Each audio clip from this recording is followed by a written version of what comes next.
Alrighty, here we go. Must be time for another live stream.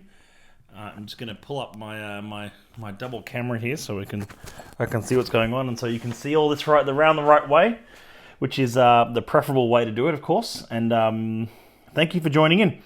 Thanks for being a part of it. And I'm going live right now, and I'm going to talk a bit about an upcoming release in our, and I'm going to talk a bit about Outturn as well. So I'm going to talk about festive Outturn. I'm going to talk about an upcoming release from it, but also a little bit about different whiskey styles and distilleries, and then I'm going to talk about a massive giveaway that we're doing, which is all of November and December. So a few things to cover off tonight. I hope you can all hear me okay, because I have the sound down on this one, otherwise it's just I'd get echo. In fact, I can test that really quickly, but yeah, no, you can, don't worry, you can hear me, that's all good. Cool. So there's a few things to touch on tonight. 45 Finn, thanks for joining. Bit of a light start to the crowd tonight, that's okay. I am doing this every single night, of course, so you're always welcome to join in at any time and be a part of it. Jamie Pooh's 1985, good to see you. Johnny Edwards, good to see you. Look, I haven't got too many challenges for you tonight, Johnny, but I'm sure you might be able to pick me out on something, which will be fun. Gomulo, happy Sunday, thank you, Gaucho. I'm going to pour a dram of this. Oh, that was a good sound. And I'm just I'll just keep the label obscured for a moment. And I'm going to pour a nice healthy measure of that just to give it a proper assessment. Can't assess a whiskey on 5 mils, can you, after all? But what I will do is I'll just, first of all, before I even talk about the distillery code, let's just take a nice little look at that colour there. Yes, a new Christmas dram. Hey. Hey, Caltay. I'll do my best. Thanks, Johnny.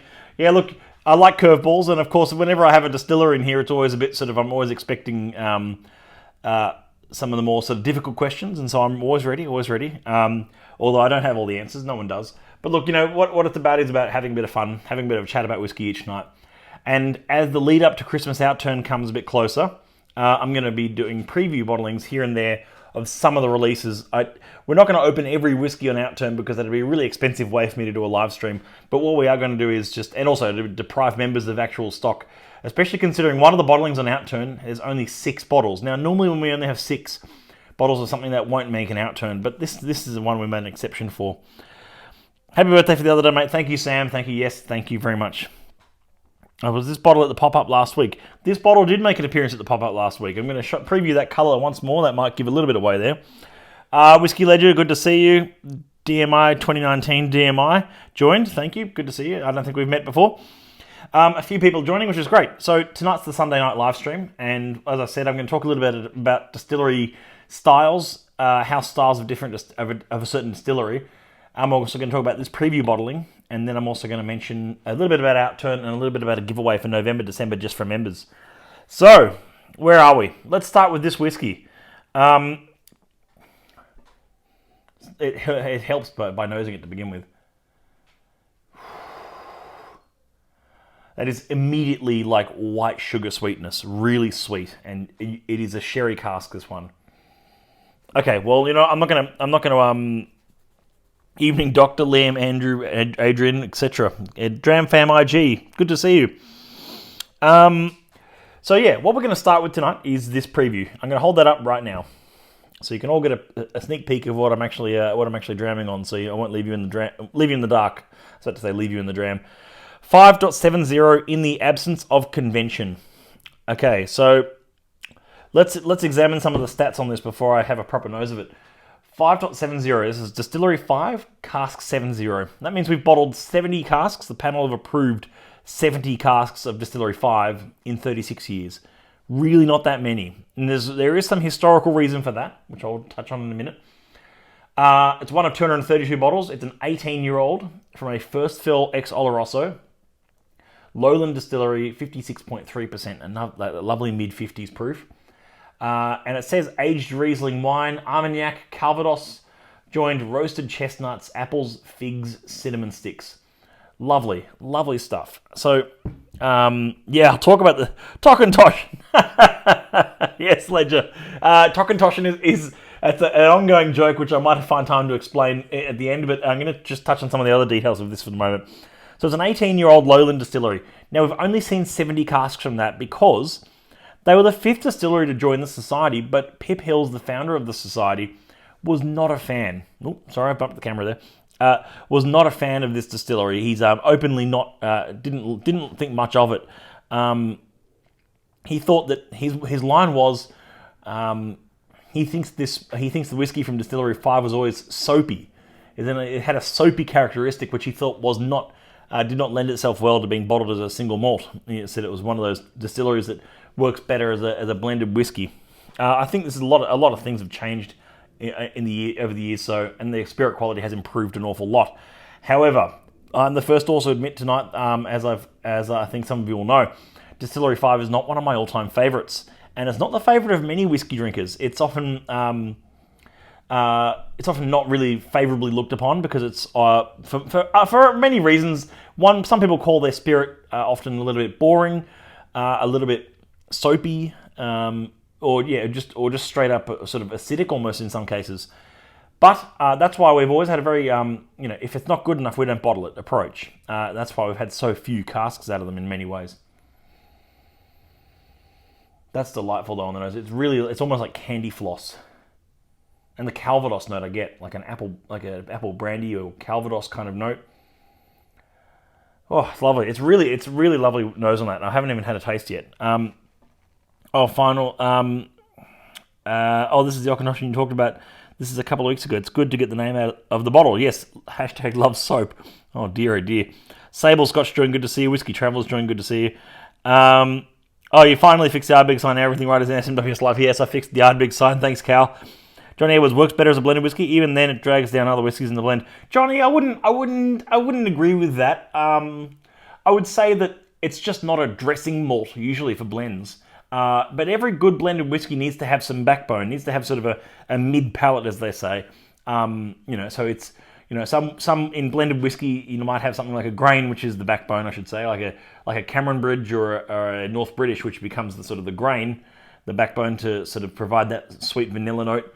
Then you have sort of the mid malts, the ones which fill the spirit up and add a bit of sort of mouthfeel to it. And then you have the dressing malts. Dressing malts would often be described as Orthrusk or Clynelish or Linkwood. So they're sort of dressing malt. They're or Longmorn even. They're sort of like the icing on the cake kind of malt, which are very much desirable by blenders. But I wouldn't say it's just it's even then. So yeah, it's a nice tour. Yes, it is a nice tour. I did get to tour the distillery earlier this year, which was great. Can you hold up the bottle again? Yes, I will hold up that bottle again in the absence of convention. There's nothing wrong with Lowland whiskey. In the next 5 years, we're going to see some crackers. I think you're bang on the money there. I'm going to try and get the angle right on this. Here we go. And move that across a bit. We are going to see some crackers. We're already starting to in many ways, which is great. I think that's really sort of got this nice sort of like we're starting to see a resurgence of Lowland whiskey, I should say, which is a nice place to be. However, I think a lot of Lowland whiskies are overlooked by malt whiskey drinkers. They think of them as often too floral, too light, not enough character to them. I think that's a bit of a cop out in some ways, because if you've ever tried old Bladnoch, like Bladnoch whiskey from that's older than 25 years or more, it's some of the most sublime spirit. And I can say the same about even young Bladnoch can be lovely as well. I think Bladnoch is one of those distilleries that excels at older ages. I could say the same about most Lowland whiskey distilleries, though. I mean, I think they really do excel with a bit of time in cask. Whereas, some distilleries excel at younger ages. We've talked about that before. Between Glasgow and Edinburgh, especially, yes. Oh, yeah, exactly. Yeah, that belt, Whiskey Travellers there's so many distilleries popping up now there. Lowland versus true Japanese whiskey, how does it compare? I think it's sad that we even have to say true Japanese whiskey, because we all know now that there's so many fakes out there of Scotch whiskies that have been labelled as Japanese whiskies because of how the market's responded to the rush on Japanese whiskey is absurd. So we've seen that rush on Japanese whiskey. We've seen it come and go in some ways. And the market on Japanese whiskey has cooled. I would say they're very comparable, Cal, in many ways, in more ways than one anyway. They both have that sort of light floral fruitiness. They both have that sort of, they're a little bit less complex than other whiskies. I don't say that disparagingly at all. And that's not always the case. It's more sort of like, it's just, I find that personally they find they're a little bit less complex than other whiskies. And I think that often people go a bit sort of gaga over Japanese whiskey unnecessarily, as I've talked about before. But it doesn't mean that it's not great. It just means that it's just not to my palate. And it's made for blending most of it. So it is in both cases of both Lowlands and Japanese whiskey. Kathleen, good to see you. Been a while. Besides the two different countries, once people pass the cask strength only stage and they understand the soft nuance of Lowland whiskey, it has its own soft beauty. Whiskey travelers, I couldn't agree more. It's entirely true. It's like once you get past that sort of like, there's a lot of lovely whiskey coming out of that region, and I think this is a really lovely example of an 18-year-old single cask in our sweet, fruity, and mellow profile that works really nicely as in that realm. Oh.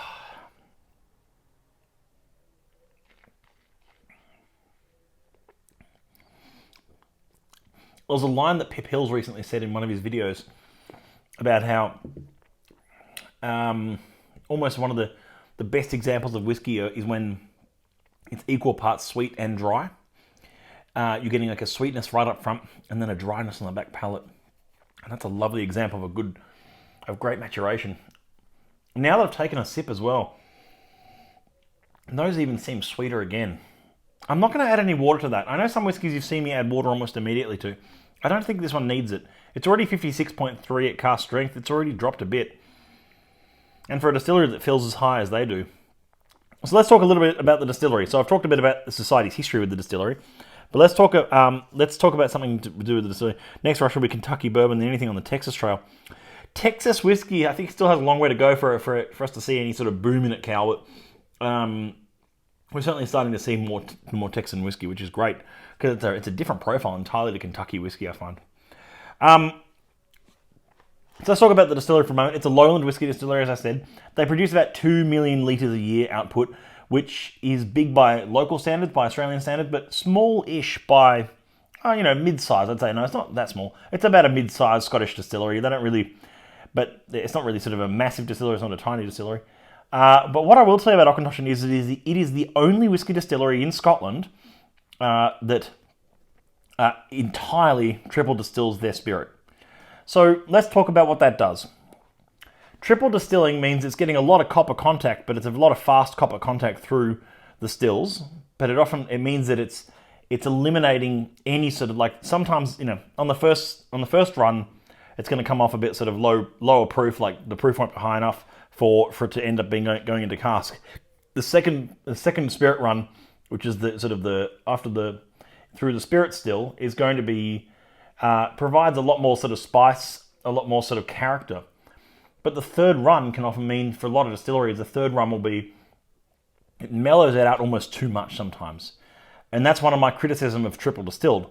Now, triple distilled is not the norm in Lowlands. In fact, it's not the norm in Scotland at all. It's not even the norm in Ireland, which is it's a misconception that Irish whiskey is all triple distilled. Some of it is, some of it isn't. But in this case, this is an all triple distilled whiskey distillery with a fascinating history relating to the war and all sorts of things, which is worth reading up on. I won't go into too much detail tonight about that. But what I will say is that it is a distillery that I find absolutely excels in sherry, because the sherry cask provides that weight of cask character against the spirit character, which in this case is quite light. So if you tried any Auchentoshans that are from exclusively from ex-bourbon, like their entry-level core range American Oak, it's a little bit underwhelming, I find. Not that I know what distillery we're talking about. Sorry, Distillery 5. But they can be a bit underwhelming. Whereas when they're with a bit of sherry or a bit of wine cask influence, there's so much more spice and sweetness in that suddenly. So I'll admit the cask is carrying this a fair bit, I'd say. And if you had presented it to me blind, I probably wouldn't have picked it as what distillery it is. But the sweetness is lovely now, and it's showing its age a bit now, finally, as well.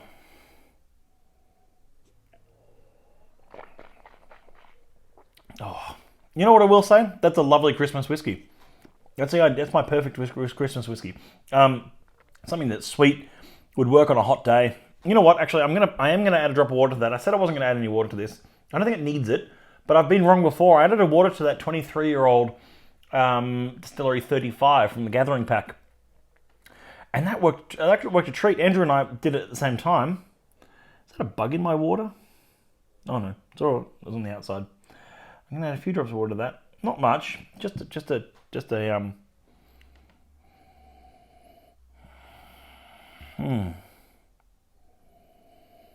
What cask did the Distillery 5 use? In this case, it's a first fill Oloroso Hogshead. It's a finish. It's an extra maturation. So I think this one, in this case, it spent 15 years in ex-bourbon and then 3 years in first fill Oloroso. It comes out quite sweet. It comes out sort of almost like ever so slightly pinkish. Delightful, delightful nose. Okay, my honest opinion is that that's quite dividing, isn't it, actually? In that the water has actually really helped the nose. It's showing so much more of that spirit now, and it's actually quite lovely. But it didn't help the palate. The palate, I think, sits really nicely at 56%. But that's all right. I mean, we're gonna sort of learn from these from this adding or not adding water to whiskey as you go, I guess. But in this case, I don't think it needed it. Worth trying though. Worth trying. Alley's Whiskies, good to see you. Adelaide Whiskey Lover, good to see you. Wazza21, hello, nice to see you. Yeah, I'm showing my age. Kathleen, you're fine.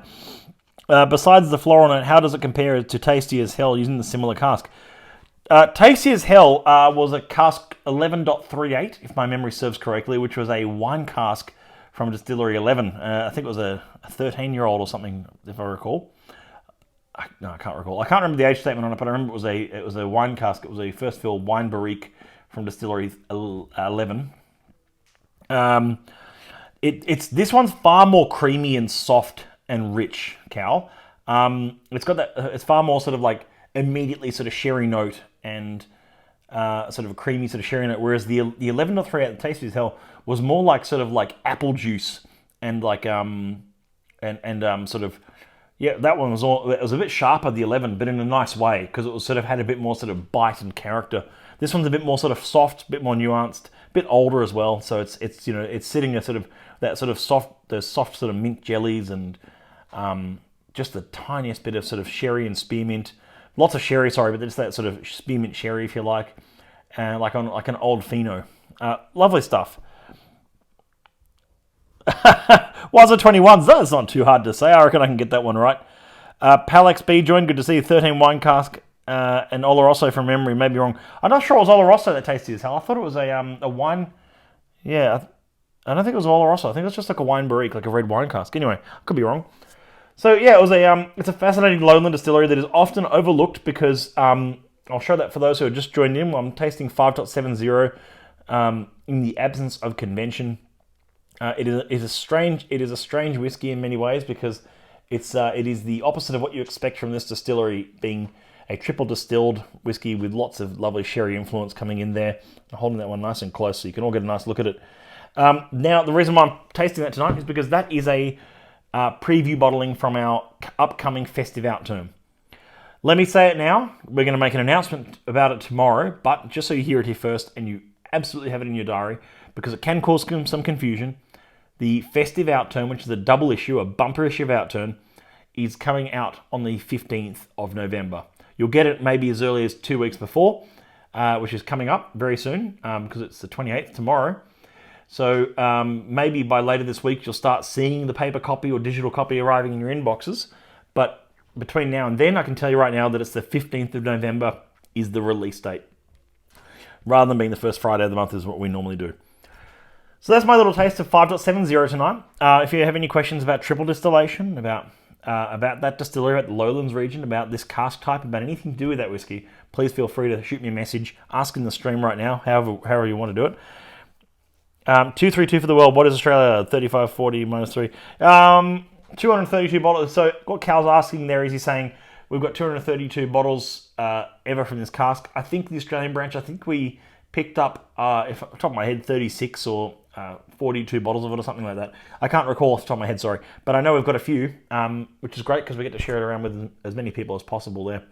I mean, in terms of allocations, it's really, we pick what we want from the cask, but at the moment what we're doing is, what Andrew's doing, I should say, as Cellar Master, is he's picking a wide selection of things rather than, we see what we used to get. Cal, this is a bit of historical reference for you.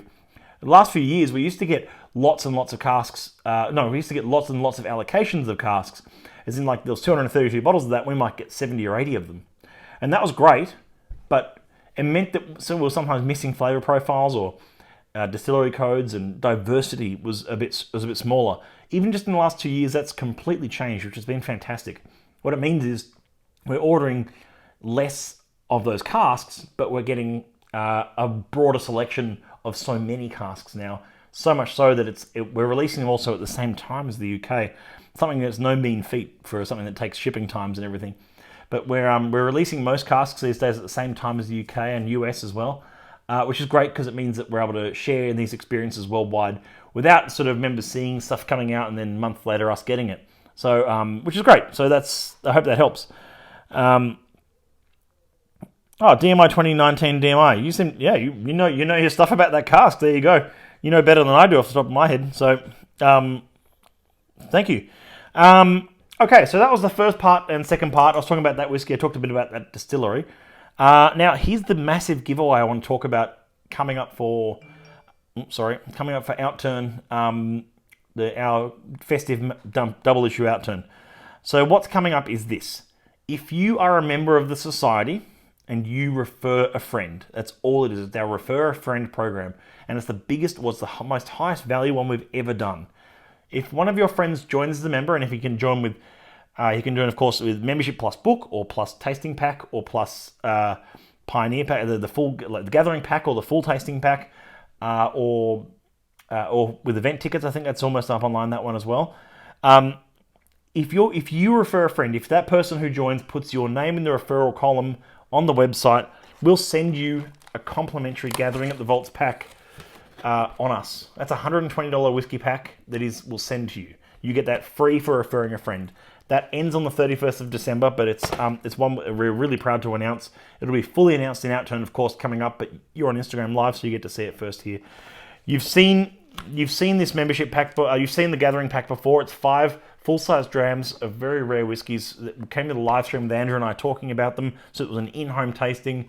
You can have one of those packs just for yourself, $120 worth, just by referring a friend to the society. So if you know someone who wants to be a part of a whiskey club like no other around the world, get them to join, pop your name in the referrers column, and you get that pack sent to you. It might take a couple of weeks for the pack to come out once we collect all the memberships, etc. So a bit of sort of, just making sure we've got the administration right. It won't come the next day, but it will come out. And I'm going to be previewing things and talking a bit about what's coming up in Outturn over the next few days, which is exciting. But in the meantime, that's all I've got really for you tonight. It's a bit of a light-on session, previewing one of the upcoming releases, which is In the Absence of Convention. I'm very excited about that. We previewed it at the Archie Rose pop-up bar, and then we previewed it tonight. And so that's where we sit. Hey, Tiggs. So there, that's tell you more, Kathleen. I bet. Look, I'm telling you as much as I know, and that's a lovely drop. So, yes, thank you so much for being a part of it. Monday Rant sneak peek. Yeah, the Monday Rant. No, there will be a rant tomorrow, don't worry. I always like to save my best rants for Monday. We'll see how we go. There's a few things that we need to discuss, of course. And most of it pertains to... the sneak peek will be... The Monday Rant we'll be talking a little bit about where people sort of misstep when it comes to assessment. And I think that might be sort of what we can touch on, because it's a very broad topic. And Johnny, I want to see you in for this, because I love you interacting with my Monday rants. And Ali as well, please. Because the rants are always good. They're good fun. And they're not always on local stuff, but they're on all sorts of things. And I think that's a really important one, and we'll touch on that tomorrow night. Next question is, Kathleen asks, when's the next pop-up? Well, Kathleen, we've got our Christmas parties are kind of pop-up bars in a way, because we take over Starwood and we take over the RAC, which is great, but I don't have a pop-up date for the next one. Stay tuned. We'll announce another one soon. Probably the next pop-up will be in summer sometime, which will be sort of like mid to late January or early February or somewhere around there, which would be great fun. Oh, you won't be there. You got a tasting run, mate. Fully accepted. That's fine. I've got a tasting to run on this Thursday and Friday night. I think I've got to check. So I might not. Thursday and Friday might be Andrew, or we'll see how we go. Update on the highlight reel.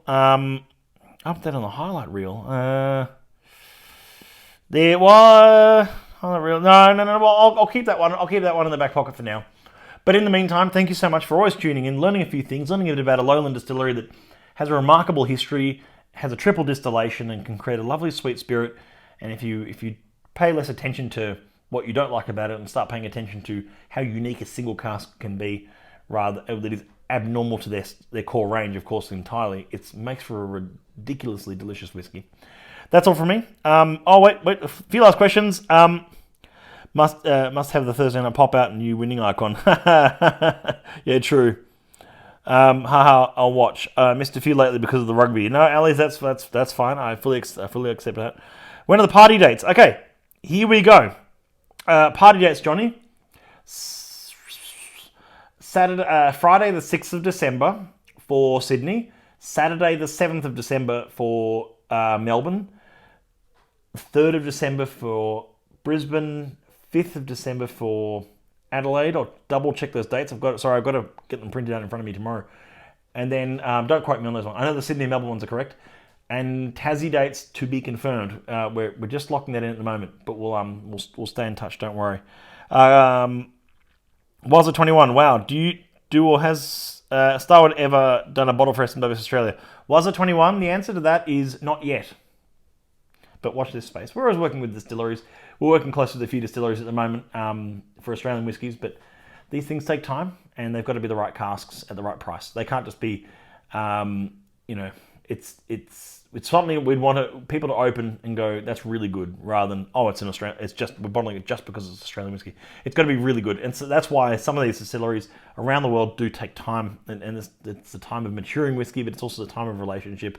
And it's a case of the fact that we've been chasing a distillery. We chased a distillery like Cavalan for years, and we finally bottled some Cavalans. So more on that to come another time. But in the meantime, watch this space. New Zealand versus England, what a game. Indeed. Okay, thank you so much. I'll see you all tomorrow night. Cheers.